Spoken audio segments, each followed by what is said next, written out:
Want to know why? Ask how. Howard, the humongous.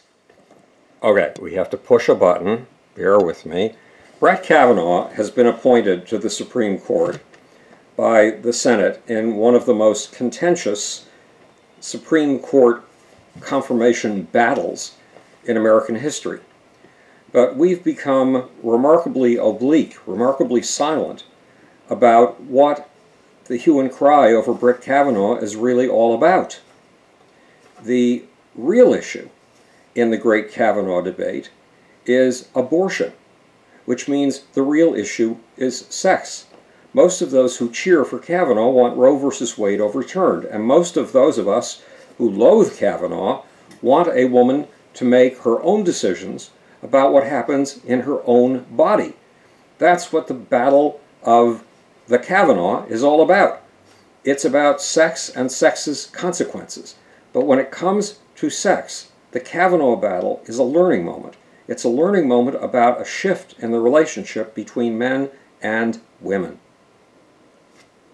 Look, groups automatically form in human societies, and they are driven by their us versus them instincts. We feel warm and chummy, warm and fuzzy about each other when we pit ourselves against an enemy. We demonize the enemy. We proclaim that everything our enemy does is a crime, and we say that everything we do is a virtue. In a democratic state, this leads to parties. The founding fathers hoped that parties would never spring into existence in their new nation. George Washington said that parties agitate the community with ill-founded jealousies and false alarms and kindle animosities. But parties evolved anyway. Why? Because a two-party system can be an advantage. Each party looks at an issue from a different point of view. And in crises, 2 points of view are better than one. And that includes the current issue. Both sides in the Kavanaugh debate have a valid point of view. Trump says that men accused of sexual crimes should be considered innocent until proven guilty. He's right.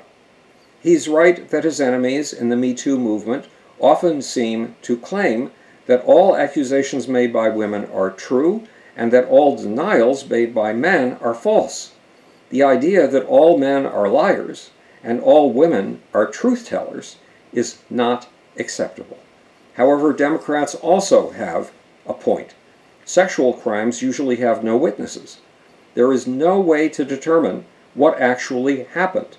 This puts a woman who has been sexually assaulted at a huge disadvantage. Meanwhile, the old-fashioned boys will be boys attitude has got to be banished forever. The fact that you will someday turn into a responsible adult does not give you permission to rape a girl when you are in your teens, or to spike the punch at a party with hard liquor and quaaludes, then get some girl so paralyzed that you can park her in a bedroom out of sight, and a line of boys can have sex with her, one by one. There has been no retribution up until now, no accountability, no punishment for boys will be boys sexual assault. As a result, girls have been victimized. They have carried the shame and their pain for the rest of their lives. But they have been afraid to confess what has happened to them, even to their best friends. As Senator Susan Collins said in an astonishing and courageous 45-minute speech to the Senate Judiciary Committee on Friday, since the Kavanaugh uproar began, quote, "I have listened to many survivors of sexual attack.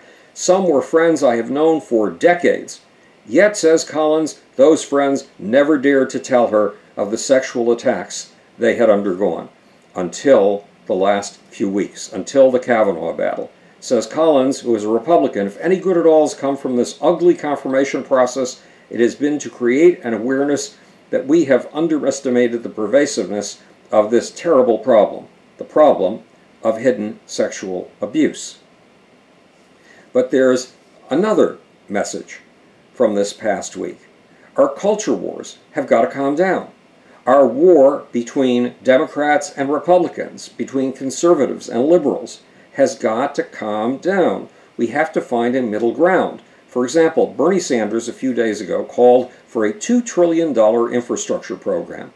Donald Trump called for a $1.5 trillion infrastructure program in his January State of the Union speech. Much as they might loathe each other, Donald Trump and Bernie Sanders have to work together. Look, we get a dopamine rush by hating each other. We get a dopamine high from coming up with new gotchas to blame on the enemy every day. A dopamine rush is a rush of a chemical produced in our brain that makes us feel as if we've just taken crystal meth.